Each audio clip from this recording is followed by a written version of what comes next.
तो hello guys, तो कैसे हैं आप लोग। उम्मीद करता हूं कि आप लोग मस्त होंगे और स्वस्थ होंगे। तो आज का हमारा टॉपिक है पैनक्रियास, जो कि हमारा एक डाइजेस्टिव सिस्टम में भी काम करता है, हमारा एंडोक्राइन सिस्टम में भी काम करता है। मतलब कहने का मतलब है एक्सोक्राइन सिस्टम में ग्लैंड में भी काम कर रहा है और हमारा एंडोक्राइन ग्लैंड में भी काम कर रहा है। तो इसके बारे में हर चीज़ जानेंगे। आइए, स्ट्रक्चर कैसा है, फंक्शन क्या है, सारा कुछ जानेंगे। तो स्टार्ट करते हैं। तो सबसे पहले पेनक्रियाज क्या है। It is a large gland. Large gland मतलब बड़ा ग्लैंड है, लेकिन इसका मतलब ये नहीं है कि सबसे लार्जेस्ट ग्लैंड है। हमारा सबसे लार्जेस्ट ग्लैंड लीवर होता है। तो ये लार्ज ग्लैंड है, बड़ा ग्लैंड है, जबकि हमारा ग्लैंड छोटा छोटा होता है, जैसे कि पीनियल ग्लैंड, थायराइड ग्लैंड, ये सब एक तरह से छोटा छोटा ग्लैंड है। उसमें ये लार्ज है, बड़ा है। तो ये लार्ज ग्लैंड है, located near the duodenum and stomach.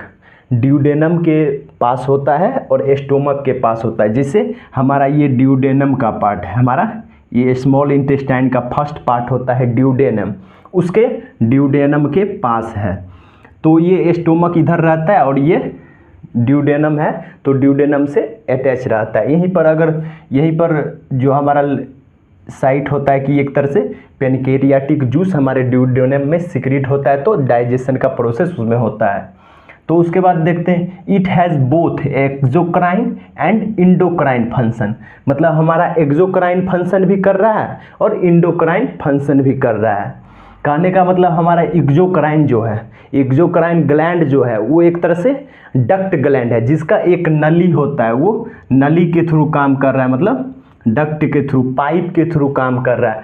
दूसरा हमारा इंडोक्राइन ग्लैंड। इंडोक्राइन एक डक्टलेस ग्लैंड होता है, जिसमें कोई डक्ट नहीं होता है। ये एक तरह से इंडोक्राइन ग्लैंड जो है केमिकल मैसेंजर की तरह काम करता है। जैसे कि हमारे ब्लड में हार्मोन्स मिल जाएगा और हार्मोन्स जाके टारगेट सेल पर अपना काम करेगा, तो हमारा वो हो जाता है इंडोक्राइन। तो ये दोनों पर काम करता है। एक तरह से हार्मोन्स का भी सिक्रेशन करता है, हार्मोन्स का भी काम करता है, और दूसरा जूसेस बना के, पेनक्रियाटिक जूस जो बनाता है, जैसे कि हमारा एंजाइम्स बनाता है, उसमें हमारे डाइजेस्टिव सिस्टम में भी एक तरह से हेल्प करता है। तो ये दोनों तरह काम करता है, हमारे एक्सोक्राइन ग्लैंड में भी और इंडोक्राइन ग्लैंड में। It is a long soft flat tongue like organs. मतलब एक लंबा ऑर्गन है, मतलब एक लंबा ऑर्गन है जो कि फ्लैट होता है और सॉफ्ट होता है। उसके बाद ये एक तरह से टंग लाइक स्ट्रक्चर है। जीभ देखिए, उसमें जीभ जो रहता है कि पीछे का जो हमारा पीछे का जो पार्ट होता है, बॉडी पार्ट मतलब या हेड पार्ट जो होता है, थोड़ा चौड़ा होता है, लेकिन आगे जाके धीरे धीरे लंबा होते जाता है। उसी तरह से एक लिप्स को देखिए, मतलब लिप जो होता है कि लिप हमारा जो पत्ता, मतलब पेड़ का पत्ते होते हैं, ये इस लाइक स्ट्रक्चर होते हैं। Same to same like structure उसी के जैसा होता है। तो उसके बाद इसका लेंथ का बात करें तो कितना, अबाउट 12 से 15 सेंटीमीटर, 12 to 15 सेंटीमीटर इसका लेंथ होता है और लंबाई। और उसके बाद एक तरह से इसका कलर का बात करें तो पिंकिश येलो या येलोइश कलर देखने को मिलेगा हमारा पेनक्रियास का। उसके बाद हम स्ट्रक्चर का बात करते हैं। स्ट्रक्चर में पार्ट्स, इसका 4 पार्ट्स होता है, इसका 4 पार्ट होता है। फर्स्ट पार्ट जो है हमारा ड्यूडेनम से जो जुड़ा है वो हेड पार्ट होता है। उसके बाद हमारा नेक आता है, उसके बाद बॉडी जो कि सबसे बड़ा पार्ट होता है, और टेल जो कि पूंछ जो कि उसका लास्ट पार्ट है। तो ये चीज़ समझिए। उसके बाद टिश्यू, इसमें कौन कौन से टिश्यू पाए जाते हैं, और यस सेल्स। तो कंटेंस एक्नी। एक्नी मतलब एक्सोक्राइन सेल्स, मतलब हमारा एक्सोक्राइन सेल्स है वो एक्नी, जो कि एक्सोक्राइन काम करेगा, मतलब एक्सोक्राइन ग्लैंड की तरह काम करेगा, वो हमारा एक्नी सेल्स काम करेगा। दूसरा हमारा आइलेट्स ऑफ लैंजरहैंस, जो कि इंडोक्राइन सेल्स है, हमारा इंडोक्राइन सेल्स है, जो कि हार्मोन्स के तरह काम करेगा, मतलब हार्मोन्स को बनाएगा, हार्मोन्स को सिक्रीट करेगा। उसके बाद आता है हमारा कौन कौन सा, मतलब ये 2 फंक्शन करता है, तो किस तरह से करता है और कैसे करता है, ये चीज़ जानेंगे। तो सबसे पहले हमारा आता है डाइजेस्टिव सिस्टम में। डाइजेस्टिव सिस्टम में कर रहा है, तो डाइजेस्टिव सिस्टम में हमारा एक्सोक्राइन फंक्शन कर रहा है।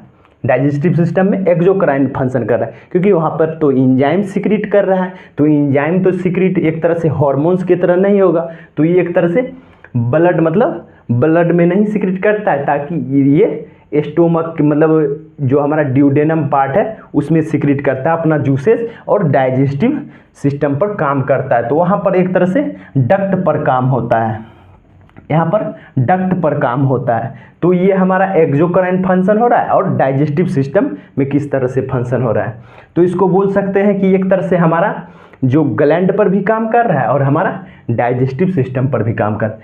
It makes pancreatic juice with enzymes, ये एक पेनक्रियाटिक जूस बनाता है और यहाँ पर विथ इंजाइम्स के साथ, जैसे कि हमारा एक्नी ये चीज़ करेगा, हमारा एक्नी सेल्स जो है ये हमारा पेनक्रियाटिक जूस बनाएगा और इंजाइम्स बनाएगा।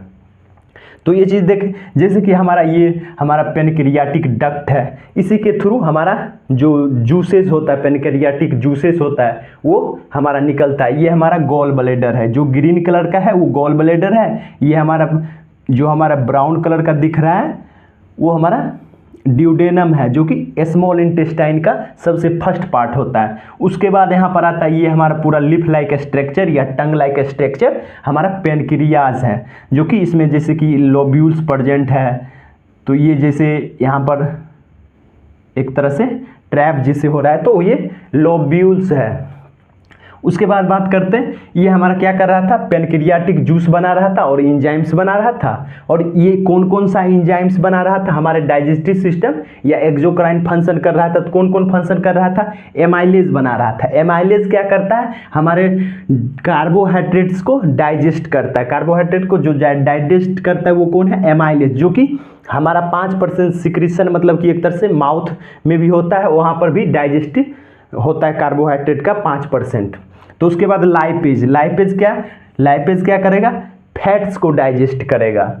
हमारा दूसरा जो हमारा पेनक्रियाटिक जूस है, मतलब जैसे कि इंजाइम्स है, पेनक्रियाज हमारा जूस बना रहा था, पेनक्रियाटिक जूस बोलिए या इंजाइम्स। तो इंजाइम्स में हमारा एमाइलेज कर रहा था, जो कि हमारा कार्बोहाइड्रेट्स का डाइजेस्ट कर रहा था। लाइपेज हमारा फैट्स का डाइजेस्ट करा रहा था। उसके बाद प्रोटीसेज एंड ट्रिप्सिन या कीमोट्रिप्सिन, ये हमारा जो हमारा ट्रिप्सिन है और काइमोट्रिप्सिन है, ये क्या करेगा, डाइजेस्ट करेगा प्रोटीन को। ट्रिप्सिन और काइमोट्रिप्सिन जो है कि हमारा प्रोटीन को डाइजेस्ट करेगा। तो ये हमारा जो तीन है, हमारा तीन सिक्रेट हो रहा है किसमें, डाइजेस्टिव सिस्टम या हम इंडोक्राइन फंक्शन में कह सकते हैं। तो इंडोक्राइन फंक्शन में ये तीन इंजाइम सिक्रेट करा के हमारे डाइजेस्टिव जो हमारा डाइजेशन में हेल्प कर रहा है, तो वो आ जाता है एक्सोक्राइन फंक्शन या हमारा डाइजेस्टिव सिस्टम फंक्शन में। उसके बाद आता है इंडोक्राइन सिस्टम में, ये क्या करता है, हमारा जो पेनक्रियाज है इंडोक्राइन सिस्टम में क्या करता है। तो ये 4 सेल्स जो है इसमें रहता है। इसमें कितना सेल रहता है, 4 सेल्स। सबसे पहला सेल ये जो आइलेट्स ऑफ लैंजरहैंस है, आइलेट्स ऑफ लैंजरहैंस है, ये कौन कौन सेल है, ये 4 सेल है हमारा। एक्नी क्या कर रहा था, एक्नी ये सब करवा रहा था, ये तीनों का सिक्रीशन करवा रहा था, तीनों एंजाइम का सिक्रीशन और प्रोडक्शन करवा रहा था। और हमारा आइलेट्स ऑफ लैंजरहैंस क्या करेगा, ये हमारा 4 सेल बनाएगा। ये हमारा इंडोक्राइन सेल्स कौन कौन सा होगा, ये हमारा इंडोक्राइन सेल्स जो है कि आइलेट्स ऑफ लैंजरहैंस है, और आइलेट्स ऑफ लैंजरहैंस में 4 सेल्स है हमारा, जो कि हमारा इंडोक्राइन फंक्शन कर रहा था। इसमें अल्फा सेल्स, उसके बाद बीटा सेल्स और डेल्टा सेल्स और पीपी सेल्स या एफ सेल्स बोल सकते हैं। तो हमारा अल्फा सेल्स क्या कर रहा था, अल्फा सेल्स कौन सा हार्मोन से सिक्रीट करवा रहा है, ग्लूकागोन, जो कि एक तरह से ग्लूकोज जो हमारा फॉर्म होता है वो सिक्रीट होता है, वहाँ पर लीवर में स्टोर होता है और उसको वहाँ पर ब्लड में मतलब एक तरह से लेवल मेंटेन करता है हमारा फंक्शन। ये ग्लूकागोन क्या करता है, हमारा हार्मोन्स अल्फा सेल्स जो है हमारा ग्लूकोज का सिक्रीशन करवा रहा है। अब ग्लूकोज कौन सा फंक्शन करेगा, मतलब ये हार्मोन्स ग्लूकागोन कौन सा फंक्शन करेगा, राइजेज ब्लड ग्लूकोज लेवल, हमारा जो ब्लड का ग्लूकोज का लेवल है वो बढ़ाएगा। एक तरह से जैसे कि ब्लड में ग्लूकोज का कमी हो गया तो हमारा ग्लूकागोन काम करेगा, वहाँ पर जैसे हमारे लीवर में स्टोर्ड रहता है ग्लूकोज एक तरह से, तो उस चीज़ को राइज करेगा। उसके बाद आता है हमारा बीटा सेल्स। बीटा सेल्स क्या सिक्रीट करेगा? इंसुलिन। इंसुलिन क्या करेगा? Lower blood glucose level. यही चीज़ एक तरह से सिक्रीट नहीं हो पाता है हमारे जैसे डायबिटीज़ मेलाइटस के कंडीशन में, या ये सही ढंग से मतलब बनता ही नहीं। जैसे हमारा टाइप 1 होता है, टाइप 2 होता है हमारा डायबिटीज़ मेलाइटस। तो टाइप 1 में होता है कि बचपन से ही या किसी भी तरह से हमारा एक तरह से इंसुलिन मतलब बन ही नहीं रहा है, तो उसके वजह से टाइप 1 होता है। टाइप 2 होता है कि नॉन इंडिपेंडेंट इंसुलिन जो होता है हमारा टाइप 2 होता है, नॉन इंडिपेंडेंट इंसुलिन, जो कि हमारा एक तरह से इंसुलिन सिक्रीट तो हो रहा है लेकिन फंक्शन नहीं करेगा, सही तरह से फंक्शन नहीं करेगा। तो उसमें क्या होगा? लोअर ब्लड ग्लूकोज लेवल हो जाएगा। ब्लड का ग्लूकोज लेवल है क्या है? वो ज़्यादा मतलब कम होगा। ये जब सिक्रीट होगा तब हमारा इंसुलिन सिक्रीट करेगा। अगर ग्लूकोज का लेवल बढ़ गया है तो मेंटेन करेगा हमारा इंसुलिन। तो ग्लूकोज लेवल बढ़ जाता है तो डायबिटीज़ मेलाइटस काउज कर सकता है, जिसको हाइपरग्लाइसीमिया भी बोलते हैं। और हाइपोग्लाइसीमिया किसको बोलते हैं? जब ब्लड में ग्लूकोज का लेवल घट जाता है तो बोलते हैं हाइपोग्लाइसीमिया, और जब ग्लूकोज का लेवल बढ़ जाता है तो उसको बोलते हैं हाइपरग्लाइसीमिया। जिसका अगर नॉर्मल ग्लूकोज लेवल हमारा होता है 70 से 100 या 70 से 126 भी बोल सकते हैं। और इसमें भी आता है कंडीशन की अगर आफ्टर मील के बाद चेक किया जाए तो एक तरह से 130 135 इतना तक रख सकते हैं, इतना तक नॉर्मल होता है। उसके बाद ये चीज़ समझ गए, हमारा बीटा सेल्स इंसुलिन सिक्रीट करेगा, बनाएगा, इंसुलिन बनाएगा, और इंसुलिन क्या करेगा? लोअर ब्लड ग्लूकोज करेगा। हमारे ब्लड जो ब्लड में मतलब ग्लूकोज का लेवल है वो मेंटेन करता है, उसको कम ज़्यादा मतलब कम करेगा। ये अगर काम कर रहा था यही होता है। ये ख़त्म, इंसुलिन हमारा बनना बंद हो जाता है, सही से नहीं काम करता है तो हमारा डायबिटीज़ काउज हो जाता है। उसके बाद हमारा डेल्टा सेल्स। डेल्टा सेल्स में क्या है? हमारा डेल्टा सेल्स में हार्मोन्स कौन सा है? सोमेटोस्टेटिन।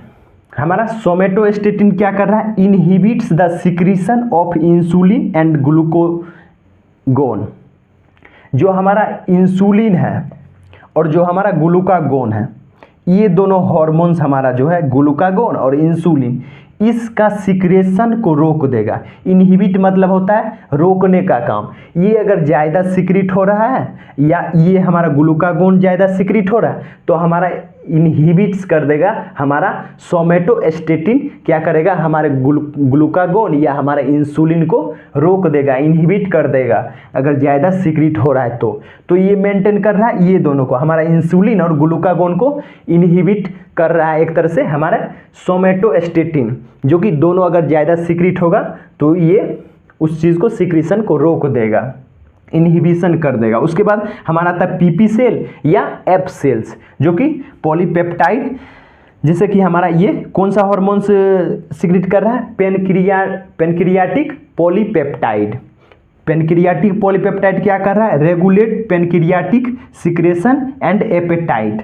मतलब ये हमारा पेनक्रियाटिक जो जूस है उसको सिक्रीट करने में मेंटेन कर रहा है, रेगुलेट कर रहा है। हमारा जो पेनक्रियाटिक जूस बनता है या पेनक्रियाटिक जो सिक्रेशन है उसको रेगुलेट करता है। और ये कहाँ पर? And apatite. एपेटाइट मतलब होता है भूख लगना। अब देखिए किसी भी चीज़ का मतलब एक तरह से भूख किस तरह से लगेगा? हमारा डाइजेशन जब सही से होगा। हमारा डाइजेशन कब सही से होगा? जब हमारा पेनक्रियाटिक जूस हमारा जब सही ढंग से सिक्रीट होगा, मेंटेन होगा, लेवल में रहेगा, तो हमारा एक तरह से डाइजेशन इम्प्रूव होगा और सही से वो काम करेगा तो डाइजेशन इम्प्रूव होगा तो एपेटाइट होगा ही, मतलब भूख लगेगा ही। तो ये चीज़ कर रहा है पेनक्रियाटिक पॉलीपेप्टाइड। क्या कर रहा है? हमारा जो पीपी सेल से सिक्रीट हो रहा था पेनक्रियाटिक पॉलीपेप्टाइड, ये क्या कर पा रहा है? Regulate pancreatic secretion and appetite. रेगुलेट कर रहा है पेनक्रियाटिक जूस के सिक्रेशन को। तो उम्मीद करता हूं कि आप लोग को वीडियो समझ आ गया हो तो लाइक कर दे और चैनल को सब्सक्राइब कर ले अगर नहीं किए हैं तो, और बेल आइकन को दबा ले ताकि वीडियो सबसे पहले आप तक पहुंचे। और मिलेंगे अगले वीडियो में फिर। Bye bye guys, Tata.